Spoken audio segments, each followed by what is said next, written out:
we didn't really have all of the media that we have today on like YouTube and stuff before. And so it was truly just experimenting.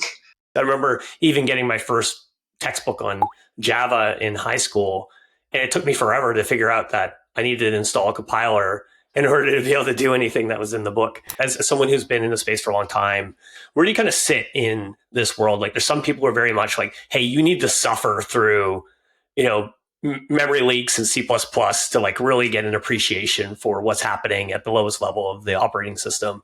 And then other people are on the other side, is like, hey, let's give them the most accessible language to start with. I lean towards more the latter, purely because I think it's very motivating when you get something on the page and it works.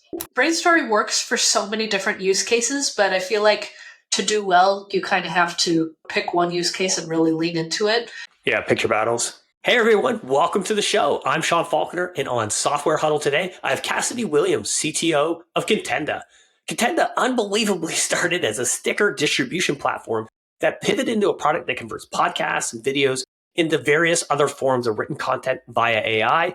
I've actually used this version of Contenda, pretty cool stuff. But in my conversation with Cassidy today, we talk about their latest pivot to a product called Brainstory, which is an AI-based brainstorming application. We talk through some of their product choices around focusing on speech as the main input mechanism, some of the technical challenges they've had to overcome, how they're using multiple AI models in the backend to make all this magic happen, and where they're seeing initial product traction.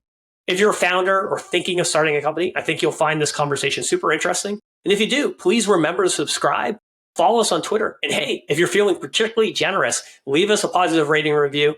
All right, let's kick it over to my interview with Cassidy. Cassidy, welcome to Software Huddle. Thank you so much for having me. Yeah, thanks for being here. I know it took a little bit of back and forth. You've been under the weather for different periods. I've been traveling and so forth, but you hosted me on Stack Overflow podcast a while back, so I thought it was only fitting that I returned the favor. Yeah, I'm excited to chat with you again. Yeah, absolutely. So, I think you're pretty well known in some circles of the internet. You have a very popular newsletter. You were previously director of developer experience at Netlify, and now you're the CTO of Contenda. Can you give a little bit of background about your journey in tech? Where did you start? How did you move into developer relations, and then eventually to your role today at Contenda? Yeah. So I first started messing around with code when I was around 13. I knew about computers and stuff, but then in 8th grade, I was walking home from school and I heard a neighbor say, check out my website. And I was just like, wait, you can have one of those? Because I thought only like businesses could have websites. And when I realized that anybody could, that kind of just opened my brain to, this is awesome. And so I just started looking up how to make websites and stuff. And I've been in it ever since. And so eventually after dabbling a lot and just really being self-taught, just trying to figure out how to build things, I ended up majoring in computer science at Iowa State University. And then in my junior and senior year, I started going to a lot of hackathons and stuff and interacting with a lot of companies. And what I really appreciated about that experience is I met a lot of people where they were representing their companies. And I was like, wait, this is your job? And I appreciated that, like, they knew how to code and stuff, but they were also interacting with the community and teaching us stuff. And I really liked the idea of that. And so that's kind of how I got into the developer relations stuff from the beginning of my career, because I knew that I wanted to interact with developers, and I'm really passionate about just like teaching in general. And so my first role and my second role, actually, they were both combo roles where I was the first dev advocate for the company, plus I was engineering for the company at the same time, because dev advocacy wasn't as much of a thing back then. And so my first job was at Venmo, and then my next one was at a company called Clarify. And so I was representing the company at hackathons and conferences and meetups and stuff, and writing a bunch. But then at the same time, I was working on the actual products themselves. That led to a lot of burnout doing two jobs, but that's what I did. And then over time, as I moved from New York to Seattle and then now to Chicago, I've done a bunch of different roles at both startups and large companies. And there was a point about, I think it was around the pandemic or like end of 2019, I started interacting with people who were startup advisors. And I thought that was really cool. I liked the idea of being able to help companies without having to be full-time at the companies where I could just talk with them, give them advice, and see where they take it. And that's how I got involved at Contenda, where I'm at right now, where I have a Patreon group where it's mostly where I review resumes and we kind of just play video games, talk about memes and stuff like that. And I always mail stickers to people, and I was doing that all by myself. And then Lily, my CEO, she said, if I built something that would help you mail stickers, would you use it? And I was like, yeah, that'd be great. And thus Contenda was born. It started as a sticker mailing company. And so they were mailing stickers for creators on the internet, like Twitch creators and stuff. And they ended up actually breaking a world record for Ludwig, who's like the most subscribed to Twitch creator, for having the most subscriptions, because he did this whole sticker campaign with Contenda, which was a very cool start, but stickers are not very sustainable. So they ended up saying, okay, we're software engineers. What if we built like digital tools for helping subscribers be retained for different creators? And many, many pivots later, we started doing a bunch of generative AI stuff, which was very cool until the GPTs of the world started getting particularly popular. And we're just like, oh, now everyone's doing this, and we can't really differentiate in this market. And then we ended up building some different tools on our API and kind of doing a little bit of consulting for different companies to be like, what can we do with what we know in terms of creators, in terms of how people think, in terms of just turning media into text and going from there. And that's kind of how we came up with Brainstory, which is our current flagship product, where what you do is you talk to the browser basically, and there's like a digital coach, and you say, okay, I have an idea about a podcast or a blog post, a conference talk, a side project, what I want to eat tomorrow, and it'll talk you through your idea. And then at the end, you get kind of a summary of what that idea is. And it's been going really well. That's amazing. It's quite the journey. A lot to unpack there. Actually, going back to the very beginning when you were creating those websites when you were 13, what platform were you using for creating websites at that point? Was this GeoCities era internet, or were you beyond that? I guess not to date you or anything. Yeah, that and like freewebs.com, which is now webs.com, and then Neopets, of course. A lot of it was just like using Notepad on my computer, and like I would view the source of websites and be just like, okay, that's what this HTML tag does. And then I would like write it down and kind of just experiment with it. There weren't a lot of tutorials out there back then. And there was one, I think it was called like Lisa Explains It All, where she explained certain HTML tags. And that's how I learned a bunch, and Neopets taught me a bunch. But we didn't really have all of the media that we have today on like YouTube and stuff before. And so it was truly just experimenting. Yeah, that's very much how I started as well. Was, I think, the web, especially in the early days, it was when you didn't have all the stuff available to you to like really like understand like how do I actually build stuff, was great because you could actually go view the source of a website and get an idea of like, oh, okay, that's like how they made this globe spin around or something, something like that. Yeah, or the marquee tag. Yeah, or even like being able to see like the JavaScript and stuff. Of course, now with React and one page service or client-side scripting, it's kind of ruined all that because you can't really view the source and gain anything. And everything's minified and stuff. It's a bit harder to do that now. Yeah, but of course now we have YouTube and a million tutorials out there that actually learn these types of things. I remember even getting my first textbook on Java in high school, and it took me forever to figure out that I needed to install a compiler in order to be able to do anything that was in the book. Yeah, man, I'm kind of like, I'm jealous of people learning today, but at the same time, it was good for me to probably like learn everything from the ground up. When I was first learning Java, I was also in high school, and I was writing it in Notepad++, compiling it myself, and then running it. Like it was so manual. And I remember when I went to college and I learned Eclipse, and I was just like, wait, it has autocomplete? And just little things like that. I was just like, I've been just in the Stone Ages handwriting everything. So yeah, it was probably good for me to learn that way.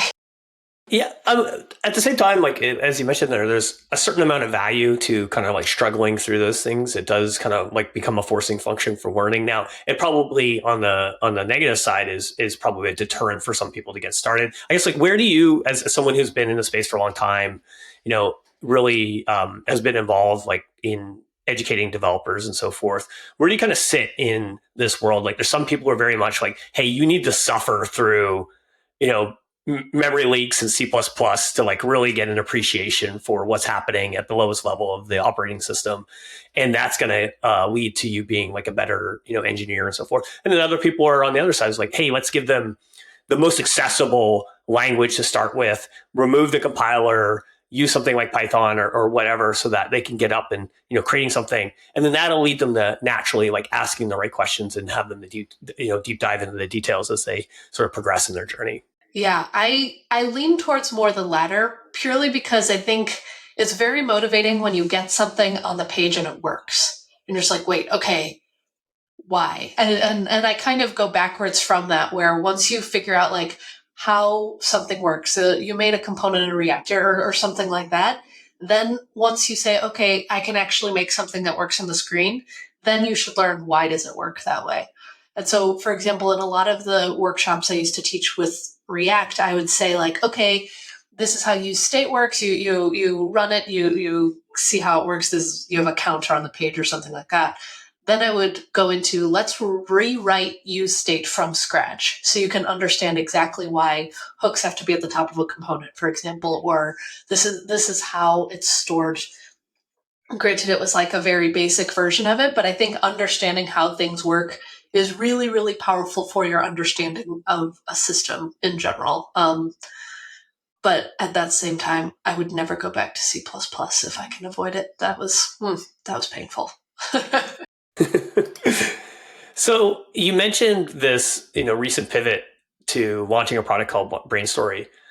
So can you talk a little bit about, I mean, you've already kind of mentioned some of the origin story for Contenda, but maybe you can give a little bit more sort of context and background on why the switch to Brainstory, and then also what is sort of the vision of that product. Yeah. So pivoting is kind of scary, but exciting at the same time. Where I think, again, it's a weird economy right now, and then also we just were kind of struggling with figuring out how do we get to that next step of getting people to keep using the product, getting people to actually pay for the product and stuff like that with our previous version, which was Contenda Studio.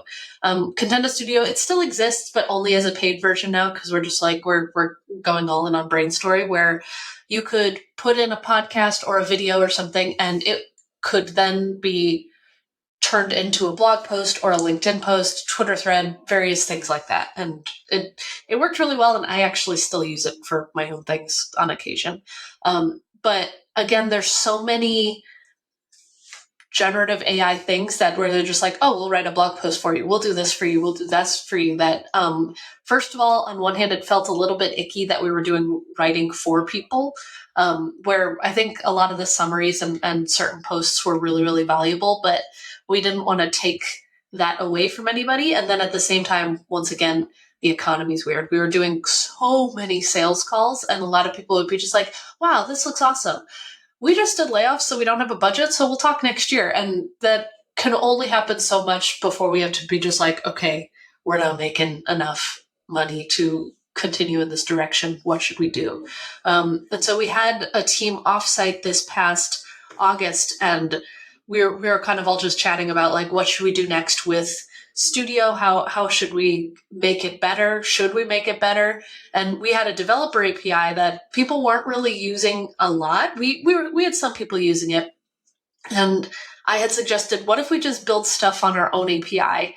Because on one hand, it could show people, hey, look at what you could do with our API, and then they might buy a key of some kind, or we can end up building something that's pretty cool. And so the first iteration of Brainstory was actually an app that coached high school students to write their college essays, where it was we just thought it'd be interesting. What if you just talked to this digital coach that where, as you said something, we put in like the Common App college questions, and it would say like, tell me about your family. And as you talked about it, it would say, oh, okay, so it seems like you're really close with this person.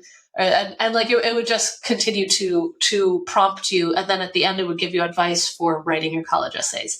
And we particularly focused on not writing the essays for students because we wanted them to do it themselves. And the results of that were so good. We're like, what if we made this for everyone, not just students? And thus Brainstory was born. And when we released it, we had so many people signing up and using it and being like, whoa, this helped me with my D&D campaign, or with my comedy set, or with a blog post I'm writing, or for an argument I'm preparing. Just so many different things that we were just like, should we just go all in on this? And I think we just kind of had a team discussion and kind of reflected, and we were like, well, I think this is an obvious choice because it's actually going somewhere, and studio is still kind of struggling to get these sales. Yeah, so I have a tremendous amount of empathy for, decisions around like a pivot. I went through a lot of this with my own company years ago. And I think one of the smart things that it sounds like you're doing is really kind of like going full force on the decision to focus on Brainstory. One of the mistakes that I made as an entrepreneur was kind of realizing that the old business model wasn't really working, but trying to keep the lights on with that and continue to serve it while also trying to explore. And you just don't have the resources to be able to do that, and you spread yourself super thin, and you just kind of do like a crappy job across like everything that you're doing, rather than doing like a hopefully a good job with the one thing that you're focused on. Yeah, it's kind of like that sunk cost fallacy where like we were definitely like, oh, we put so much work into studio and we're just letting it die. But at the same time, we're like, if we just go all in on this one thing, maybe we could do really well with it. And again, we've been getting enough customers, so we're just like, okay, we should just do this and let it be. Yeah, I think one of the things to be successful in a startup, you have to be kind of comfortable, regardless of what your role is, with the idea that something you put a lot of effort into, you might just throw away, and then like go to the next thing. And it's all about like, especially in the early days, getting a product market fit, and that's going to take a lot of iteration and cycles. So you might be chucking stuff constantly, and you kind of have to be comfortable with that. Maybe creating work that maybe never sees the light of day or gets killed in some capacity. Exactly. Yeah. And I think we've, as a team, have gotten really, really comfy with that because, again, it's been through quite a few different iterations and stuff. And I think it ends up being a strength to be willing to be just like, okay, this was cool, but clearly this other thing is working. Let's just switch. And I think it's been a very good learning experience for everyone too, where it's just like, okay, well, we learned with that one. We don't want to build it this way. Let's build it this way. And it's gotten us to build a lot faster, where we actually built all of Brainstory in less than 2 weeks. And like now, of course, we're refining, we're talking to more customers, we're figuring out how can we make it better. But the core product we built really fast because we had all of that learning experience. Mm-hmm. Yeah, and also you need to get to a place where you can actually like try it out with people, because you're never going to really know whether it's valuable and worth putting like the full engineering resources into making it like, I don't know, super scalable and so forth until you actually get it in front of people. Yeah, you need to just ship it. Yeah, exactly. Like the Reid Hoffman quote about no product survives its first encounter with real users, or the Mike Tyson quote of everyone has a plan until they get punched in the face. You kind of got to like put it out there and get punched in the face to learn, how to dodge that the next time. You said that, when you launched the product, it generated a ton of interest and you were sort of seeing way more momentum for that versus the former studio product. But how did you actually build that interest? Like, how did people find out about that you were launching Brainstory and actually sign up for it and start engaging with it? Yeah, so when we were just like, okay, we think it's ready for humans to see it. It was actually just on a long weekend. I actually forget which day it was, but we had that Monday off, and that Friday we were saying, okay, I think we're done. Let's go. And like we had just tweeted and stuff, and it was hardly anything. And so I kind of went rogue and I was like, I'm launching us on Product Hunt on Monday. And we kind of just all started shouting that Monday, even though we weren't necessarily working. And it went pretty well. I think we got like number 7 on Product Hunt, even though we launched like Monday afternoon when none of us were really online. And we just started shouting in like Discord groups and again posting on like the Twitters and the LinkedIns of the world. And then we were also just trying to blog more and just post on LinkedIn more. LinkedIn has been a really good source for us. And I think just with all of the social media platforms being different nowadays as people figure out where they should be, LinkedIn has been a pretty steady ship. And so we kind of just posted a lot, and it worked well enough that we were really happy with it. And so, yeah, Product Hunt and probably the LinkedIn postings were probably the most effective. Yeah, it's kind of funny how sometimes like there's all you can read about the like best practices in terms of which day and what time to like make certain announcements and stuff like that. But sometimes just like going rogue and just doing it when you feel right, like just doing it. Yeah, like I remember I posted something on like a Saturday night, and it is not the ideal time to post it, but it's like one of the most like viral things I've ever posted. And I don't know if it had to do with Saturday or maybe just the content, but it was like completely unexpected that it just happened to like take off that way. So I think you just have to kind of go with the momentum sometimes. And LinkedIn, I agree, it's also a very good platform for my company Skyflow. We see a lot more value there than we have in other types of platforms. I think there's just a lot of noise in different places. So right, I think a lot of places are getting their footing still, and once again, it's a steady ship. And kind of like what you were just saying, I remember I took a writing class. It was a while ago, and I had put a ton of effort into one piece, and then the next piece I kind of just threw it together because I was like, oh, I think this would be a good idea. I'm just going to write it. I didn't have time to put in as much effort, and I consistently got so much better feedback on the second one more than I did the first one. And people were saying we could tell that you cared a little bit more because you just wrote it and you didn't overthink any of it. You just put it down. And I feel like that was what really worked for a lot of our Brainstory shilling, where we're kind of just like, we actually care about this. We actually think it works. So let's just say what we're feeling and not have a fancy strategic campaign around anything yet.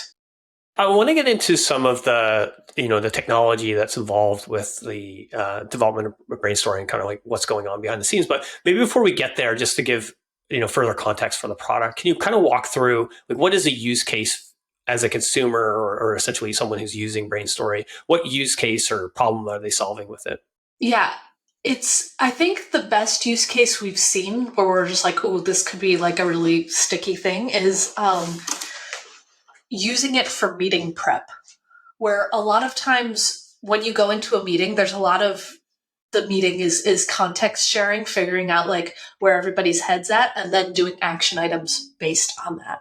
And something that when I was at Amazon, and we have some other people who have experience with this, we would often, at Amazon, we would write what are called 6-pagers, where you put in all of the details at the beginning of the meeting. Everybody would read this gigantic document, and then they would start chatting. This can kind of replace that, where you can start an idea, and something that we've started doing to dog food it is we have like a weekly team memo where our CEO, she'll go to Brainstory and say, I want to talk about the weekly team memo. And again, there's the coach that kind of prompts you based on that. And so she'll say, okay, I think the team is doing great on this. This is what we need to improve. This is what we should focus on this week. And then when you get feedback, or when you share it for feedback, people can respond with Brainstory saying, okay, I want to go through this point by point, or overall, I agree with you, or something like that. And then it'll aggregate all the feedback. Everybody has the shared context. And so when we go into the meeting after going through this Brainstory thing, our meetings have gone from like sometimes hour and a half situations for like our weekly all hands sort of things to less than a half hour, because we kind of just already know what to expect. So it's been really, really helpful for that kind of async collaboration in particular. Yeah, and probably even more relevant today with all the like hybrid team setups that people have. Right, exactly. Yeah, I mean, this is something that's like super interesting to me. My prior life at Google, I felt like most of my meetings in the last 2 years there consisted of a meeting where we were figuring out what the next meeting we were going to have. Gosh, which is very exhausting. Very exhausting, frustrating. It's like I just spent 45 hours in meetings this week, and I've like accomplished absolutely nothing, and I feel completely mentally drained. It's like not a good feeling to essentially have. So in terms of the like in the meeting prep, use case. Is everybody simultaneously or maybe asynchronously collaborating within the same Brainstory instance? Like, how does that work? Yeah. Yeah, exactly. And so usually you can create one, and I often use it as like a personal productivity tool where, again, I plan various things for myself. But for a meeting prep sort of thing, Lily is our CEO. Lily might say, okay, this is the team memo. It's shared to you. Go for it. And then whenever it's convenient for people, some people do it like first thing Monday morning. Some people do it right before the meeting, whatever. They can just talk to the digital coach about the memo, and it basically uses that memo as a prompt where it'll say, okay, do you want to talk about Lily's ideas overall or hit it point by point? What do you want to go through? And as you talk, it'll say, okay, you really hit on these points. You forgot this one. Do you want to touch on it, or are you done? And like, it's really good at reacting to you. And you can even say, hey, you should know that you just spelled this wrong. This is actually how you spell this. And like, it learns based on how you converse with it. And yeah, it's just kind of one Brainstory instance of like a node, and then all the feedback is attached to that node, and then it's all aggregated into one thing. Okay, so it's kind of like you have it's like a Juniper notebook version of like your meeting prep and everything that's going to go happen in the meeting. So you made this choice, I guess, with having speech be sort of the main modality of input versus typing. So do you think that was the right decision to make? We've gone back and forth on this so much, but honestly, the speech thing lets people speak so much more off the cuff, where we did have text in there. We're probably going to add it back in there in case someone's like in a loud room and they can't talk. But so many of the things that I came up with, I realized, oh, as I'm talking to Brainstory and I'm thinking about X, Y, and Z, I didn't think about XA or XB until I started talking about it out loud. It's kind of like how rubber duck debugging, as you talk to like the rubber duck on your desk and as you verbally say it, the ideas kind of come to you.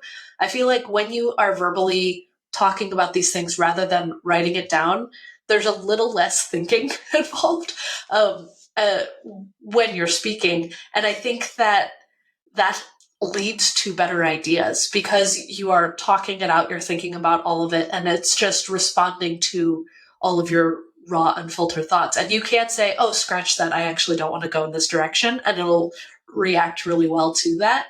And I think when you write things, you never write as fast as you're thinking. You're kind of carefully putting down what you want to say. You might fix a typo here and there. You might edit it before shipping it off. But by just speaking and treating it as if you're talking to the rubber duck on your desk or to a person, it lets you kind of just have a bit more free-flowing conversation and idea generation.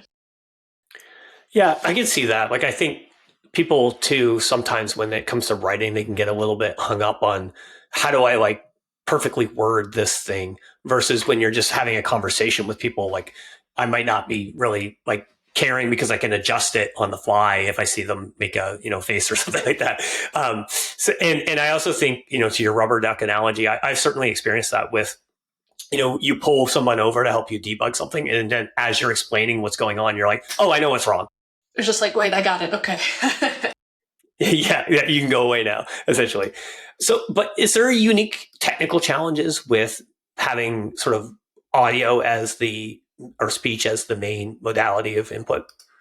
Yes, but luckily that's where we were able to use some of our learnings with our Contenda Studio stuff because, for example, when we were generating LinkedIn posts based on podcasts, a lot of podcasts are people looking at their own belly buttons going, so here's what I want to do, and cutting out a lot of that noise and everything is something that we got really good at already. And so when someone is talking to Brainstory and being just like, okay, so actually, yes, okay, so I want to talk about this, but I need, and like they fumble over their words, we can kind of cut through the noise and just keep it organized as if you're talking to a person. And I think, again, that's just something that we got particularly good at with previous iterations of the company.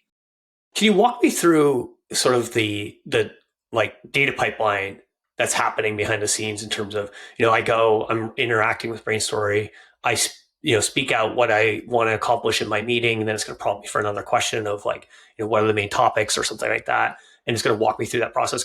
What's going on actually behind the scenes to go from that to actually putting together an agenda that then other people can collaborate on? Yeah. So a lot of the actual like interactions are client side, but then it's hitting our API. And so to really get to the nitty gritty, you log in. We're using Fusion Auth for our authentication. You click New Idea, and that opens up. It's kind of WebSockety, but not all of it. It's kind of streaming, but not all of it. And it asks for your microphone permission. And in the browser, you start talking to the app. And we chunk the audio a little bit so that way we can very quickly transcribe as much of it as we can. And as we transcribe it, then once you finish speaking, we take that transcription, we cut through all of the noise, and then we send it to the AI. And the AI is a combination of a lot of different models, stuff that we worked on, some GPT, some Claude, various things. And we use that to get a very condensed response to what you just said. And then we push that to the browser, and the browser's listening for it, and it gets it back. And it basically does that repeatedly until we have a full transcript of the conversation, and you can see your transcript happening as you go. And when you say leave conversation, which you can stop at any time after you answer one or two questions. It's just like, okay, if you want to stop, you can. Otherwise, I'm just going to keep talking to you until you want to be finished. When you hit leave conversation, that's when it starts streaming in the summary of everything that you've said. And so it tries to condense it and break it down into like a headline point, and then all of the subpoints within that headline, as condensed as possible without losing details. And then from there, that is what is given as the prompt for anybody who might want to give you feedback. What's the limits on the audio recording? Can people kind of drone on forever, or is there a hard set limit? They can drone on forever. We have like a manual browser thing where it's just like, it's been 4 minutes, please stop. And so I'm one that can drone on for a really long time. And usually to answer a question, I can be cut off around the 2-minute mark, or I can cut myself off around the 2-minute mark, and it doesn't break a sweat. I've never gotten the little pop-up saying like, please stop yet. So take that as you will. It's around the 4 or 5 minute mark where it's just like, you should move on to the next question because you're just going to get caught in your own talking loop. Mm-hmm. And then in terms of essentially taking the audio, transcribing it, and then sending it to the AI to summarize, how do you handle essentially the limits in terms of how much you can pass, like token wise, to the AI models? Do you have to figure out like a subset of that text to send, or are you doing it like in chunks? Like what's that look like? It's a little bit of chunks, and then it's a little bit of our own decision tree behind or under the hood of which models to use if there's just a ton. Because we're using a combination of a bunch of different things depending on what's going on. There's a few different avenues where the text could go, where we can condense it, pass it to something, or condense that and pass it to something, and that just happens on the back end. And luckily, you don't have to worry about it seeming different if you talk much longer or much shorter about anything in particular. Where you're using multiple models, how do you handle sort of the session dynamics across those models so that the context of essentially each conversation is kept consistently across the model interactions? Yeah, that's where we have like our entire transcript of the whole conversation coming into play, where it's really interesting how you can navigate it via voice, where you could say like, okay, I hit on all of these 3 points, but I want to go back to the second point, and it'll kind of remember, oh, the second point you made was X, Y, or Z. And it's kind of using that entire conversation part as the system of, this is the conversation, the assistant and the user and stuff. The assistant has this role, the user has this role, and it takes the context of all of it as it grows. And then in terms of the decisions that you're making on the engineering side for, basically like build versus buy. How do you think about like, okay, this makes sense to leverage like an existing tool. We're going to, pay for it, or maybe it's an open source project versus like build something from scratch. We're doing it as much as we can, as cheap as we can, because startup money, where we are paying for certain things. Like we don't want to build our own auth, which is why we're using a tool like Fusion Auth. Yeah, absolutely. Smart move. Yeah, we've certain security things. We are making sure that we have some tools that handle a lot of it for us. We use AWS for certain storage and certain streaming things. But if there is an open source tool, or if there is something that we can use for free and mess with, we will use it. We have some really interesting like FFmpeg stuff under the hood for transforming audio and stuff and getting details from that. And a lot of it is done with open source tooling that we've built. And luckily our team, again, has had a lot of experience through the various iterations of the product where they can say, oh, we've built this before. Let's just rewrite this script to handle this and that. Mm-hmm. Okay.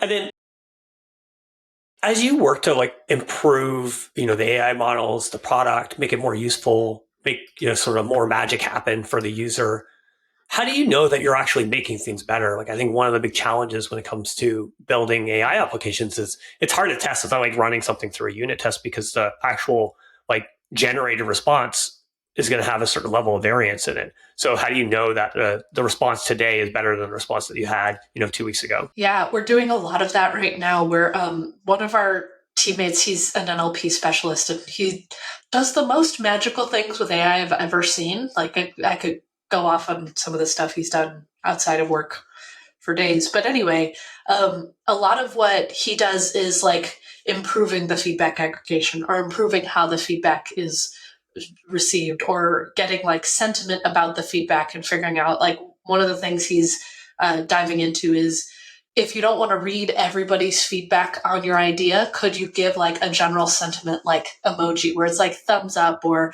I'm not so sure or something like that, so that you can get a general idea if you don't want to read too much, that sort of thing. And so it's a lot of him generating a lot, showing us, and then we say, this is good, this is not good, but also just a lot of talking to users. And so we have a Discord community where we have some pretty active users who are very passionate about their thoughts of things, which that's always a blessing and a curse when you have users saying what they want, and you have to kind of balance which ones you listen to or which ideas you listen to. But anyway, we've been able to kind of lean on our community and build in public a little bit and say like, okay, this is what we think we might change. What are your thoughts? We're kind of going with our gut, but we want to see if it's interesting to you. And luckily that's been going pretty well as well. So in comparison to trying to, do something like this, just natively using like ChatGPT, besides the collaboration component, what are some of the other things that are kind of differentiate the product from just using the chat interface of ChatGPT directly? Like what sort of secret sauce do you have that makes this so much of a better experience for people? Yeah, and a lot of our customers have a lot of thoughts on that, because they went to using us from using GPT for similar brainstorming sorts of things. And I think the biggest secret sauce of all of this is that we don't give you the answers. A lot of times when you use something like GPT, it'll be just like, oh, you should just use this. Bye. Like it's very solution oriented, because that's just kind of how it's designed. And we specifically don't give you the answers. Where if you say, I want to learn more about X, Y, and Z, if you, and I'm brainstorming a product around X, Y, and Z, something like GPT will explain what X, Y, and Z is, and then say, and this is the product you should build, or something like that. And you could try to massage it and not do that, but it ultimately leans towards giving you the answers. We very specifically keep prompting you to think better about your idea, and that's like how we refine it and how you converse with it, where it will very purposely not seek outside resources or hallucinate like certain websites you should look at or anything. It's very specifically focusing on what you're saying and how you can think about it a little bit better. And I think that that's been a really good secret sauce, because for example, one of our customers is a stand-up comedian, and she was saying, I don't actually think that AI can help me with this, but I'll try it and we'll see. And less than 10 minutes later, she messaged me and she was just like, I don't know how you did this. I thought AI was supposed to be bad at humor. This is incredible. And as we were talking through what she talked about, I was just like, you realize it didn't actually tell you what your joke should be. It was just you talking to it and you were coming up with the joke as it prompted you. And so it's very much, we have like a little slogan that we're kind of workshopping where it's like, think smarter, not harder, where we're just trying to help people get to certain thoughts that are in their head somewhere. They just need to kind of draw it out and refine it. Yeah, it's really interesting. Like one of the primary use cases I use ChatGPT and Bard for today is brainstorming. Whether it's thinking of a topic or title or podcast thing or something like that. And I agree. Like a lot of it does take a certain amount of massaging to get it to do the things that you want. Even then, I'm kind of like throw my hands up in the air and I'm like, okay, I guess I'm just on my own to do this. And it kind of goes back to some of the things that we were talking about earlier in terms of debugging and sort of you realizing the problem just through explanation. And if you can kind of productize that experience, it sounds like it could be really valuable for people. Yeah, that's really what we're focusing on, which also makes it significantly harder to sell. Like figuring out how to explain, no, just try it. You'll see how it's different. It's definitely challenging, and that's kind of what we're figuring out right now. How do we get people to try it and see what they think and everything? But we've had such different use cases, and it's been really interesting where it's people where, for example, one person, she's studying to be a pastor actually, and she was saying, normally I as I'm like preparing a sermon, I talk to my husband saying like, okay, what do you think of this point? What do you think of this point? And it's less him saying, you should talk about this. It's just him saying, have you considered like this angle or something? And when we showed her Brainstory, she was like, wait, this totally makes that entire process so much faster, because he usually has to think for a while before he comes up with these questions to ask me. This just does it. I could save him time and me. And that's such a different use case than all of like the tech people that we normally talk to. And so it's different because, yeah, once again, it's we do the massaging for you rather than you having to do a bit of prompting with like the Bards and the GPTs of the world. Right. Yeah. I mean, it's kind of like, and very much somewhat of like a new category of like brainstorming product. Like there's the mind map products, but they're just kind of helping you like organize thoughts. They're not sort of directing or steering you down a certain path. But then there's sort of on the other side of the spectrum, there's the ChatGPT that's going to tell you what to do, but that's not necessarily what you want either. And this is sort of bridging the gap in some fashion between those two worlds, or like an AI assistant that's really focused on helping you, think better, as you mentioned. Yeah, we were saying it's, as we tried to figure out like what products are out there, we said it's almost like a combination of like Loom and Miro, and that there's like the async piece, but then it's also like the planning piece. And so figuring out how to market that is, once again, it's been an interesting challenge, but it's also really fun because it's something that we all genuinely use for a lot of things. Is there sort of unique tech, or like what are some of the like edge cases that you've had to solve for when building out this product? Like one of the things you mentioned earlier was that you learned a lot from the prior product in terms of like how to cut out the noise around like speech. Has that been one of the hard technical problems that you had to solve for, or is there other things that you've also kind of had to figure out along the way? Yeah, luckily, a lot of the AI stuff it's something that we have experience with, so it hasn't been as bad. We do have to do a lot of refining around hallucinations where we don't want it to ever say like, I agree with you, when you actually said, okay, I see where you're coming from, but I actually disagree, and kind of respond that way. And so that's been interesting because AI is very non-deterministic, and so sometimes it'll just make things up. And luckily we have experience with that, so when we see it, we know how to address that sort of thing, or how to generate multiple responses, then grade which one is better, and then give that response, that sort of thing. I think a big challenge for us is UX in general, and figuring out like how do we just get someone to making their first idea, or how do we get someone to share their idea first? We don't have a designer on board because, again, startup money, maybe someday. And so a lot of what we do is we experiment, we try something, we reach out to our community saying, what do you think about this? And luckily there's some designers in it where they're just like, this screen should actually do this, or this, that, or the other. And I feel like that's honestly been our biggest challenge, because we're a lot of engineers where we are okay with just a button that does the thing right. And as long as we get the output, that's what matters. But that's not what gets users. Okay. And then this is your first time as a CTO. What have been some of the unexpected challenges with moving into the role? Dealing with the politics of investors.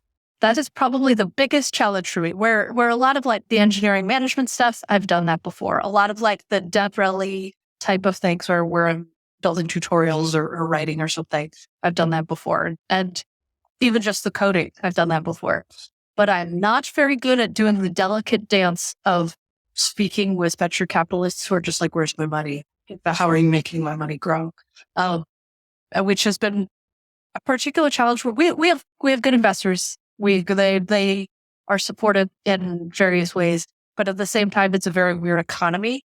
And learning how to navigate how to speak with them has been a really interesting challenge, because you can't just be cut and dry necessarily, because they're not always technical, and they don't always speak the same language as you do. And so learning how to navigate that, and then also how to navigate conversations where investors are just like, the investors you don't have are just like saying, so who invested in you again?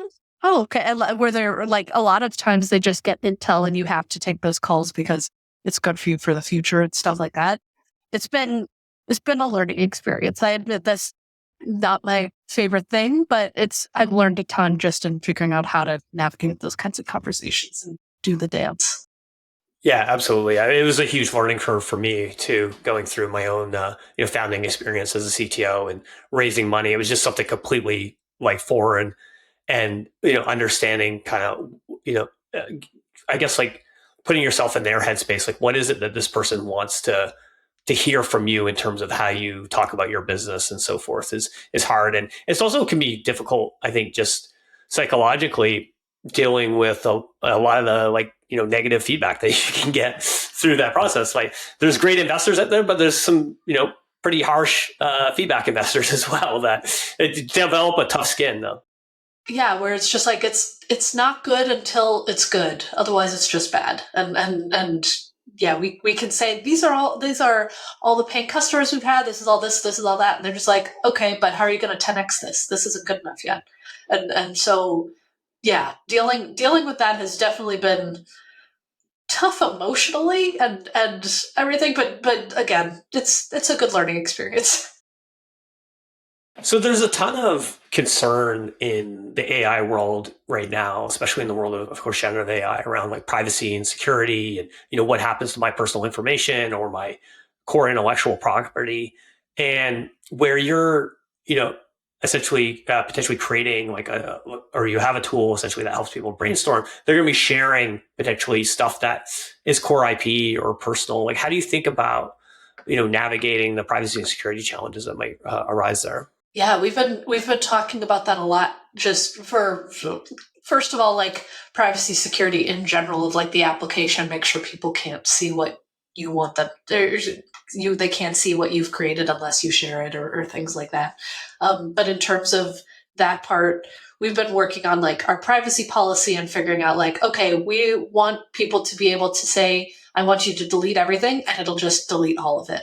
We want to be able to say like, okay, what I've said in this conversation is just in this conversation, and I don't want it to ever get into another idea or something like that. And so we build in a lot of silos in terms of how the conversation flows and stuff. We don't like have memory, quote unquote, of a previous conversation per idea or anything like that. And we're working on policies where we can say like, we only retain logs like for X number of days before we delete them, and it's purely for debugging purposes, so we don't ever sell your data, stuff like that. It's been it's been an interesting thing to navigate. Luckily, it hasn't been too challenging yet because we can kind of answer those questions, be like, this is what we're doing. This is what these are the services that we use, and these are their privacy policies and stuff. But it is something that I'm sure is going to come up more and more. We've had a lot of conversations about that recently. Yeah, absolutely. I mean, it's good that, it sounds like it's something that's you're very aware of, and that you're starting to put like the right sort of guardrails and systems in place to make sure that you're not at risk of essentially leaking someone's personal information across conversations or between accounts or anything like that. Yeah, exactly. In terms of what's next for Contenda, like where are you thinking that this goes after this kind of initial launch? Yeah, good question. I think we're kind of trying to figure that out ourselves because, again, Brainstory works for so many different use cases, but I feel like to do well, you kind of have to pick one use case and really lean into it. Yeah, pick your battles. Yeah, we're leaning into the meeting prep one more currently, just because that seems to be a bit stickier with folks, where it's collaborative and not just a productivity tool and stuff, and that's been interesting. We have so many things that we want to build with Brainstory, where, again, because we have an API underneath all of it, like we can build so many different things, where I want to build, for example, a blog commenting system with Brainstory, or like a Chrome extension where you can comment on an article with Brainstory, or things like that, and where you can hit certain things point by point and it'll just work. I would love to build all of these things. But at this point, we are actively trying to get as many users as we can so that we can get to that next step where we can take it and run with it. Because right now we're definitely a lean team trying to just use our runway responsibly and get users. And I don't want to say survive because that sounds kind of negative. We're doing well enough, but again, the economy is just weird enough that we want to be as cautiously optimistic as possible. Yeah, I mean, the good thing with when these cycles happen where fundraising is not as easy as it was at one point, or the economy is in a downturn, is the companies that do like survive those periods are some of the best companies that have ever existed, because they're forced to essentially focus on the right things. Like nothing focuses you like a lack of resources. Exactly. And that was like a thing that I really learned from my time as an entrepreneur was, we did our dumbest things when we were flush with capital, and we did our smartest things when we were basically like really backs up against the wall, didn't have a lot of money, because it forced us to focus. And I think focus is like, or lack of focus is like the kryptonite of a startup. You're much more likely to die from indigestion of too many ideas than starvation from too few ideas. So I think leaning into something that's working and kind of really pushing on that makes a ton of sense, while is still having maybe this sort of larger vision of where you could go. Right. Yeah, exactly. And so we are very focused on just kind of seeing the different use cases that people use, finding like teams that might want to use it for their team meetings, and communities that might want to use it. A book club was using it recently, which we thought was interesting, where someone just talked about the book and people were able to give their thoughts, which I thought was really cool. And so, yeah, figuring out like what is that market that will give us a good foothold to be able to build more rather than focus specifically on just making everything a bit better. Yeah, there's like a land and expand strategy there. If you're able to really nail meetings, I'm sure there's other sort of like performance things that you could do in a business that is like analogous to that. Yeah, exactly. Well, as we start to wrap up, is there anything else you'd like to share? And how else should, if someone's interested in Brainstory or interested in you, what's the best way to get in contact? Yeah, so if you'd like to stalk me on the internet, I'm Cassidy, Cassidoo on most things. And if you'd like to try Brainstory, you can try it for free at brainstorry.ai. It's spelled like it sounds, brainstory.ai. If you do use Brainstory and you have questions or you want to check it out, you could go to brainstorry.ai/Discord, and we are very actively chatting in there all the time with different users. We'd love to hear your feedback. Awesome.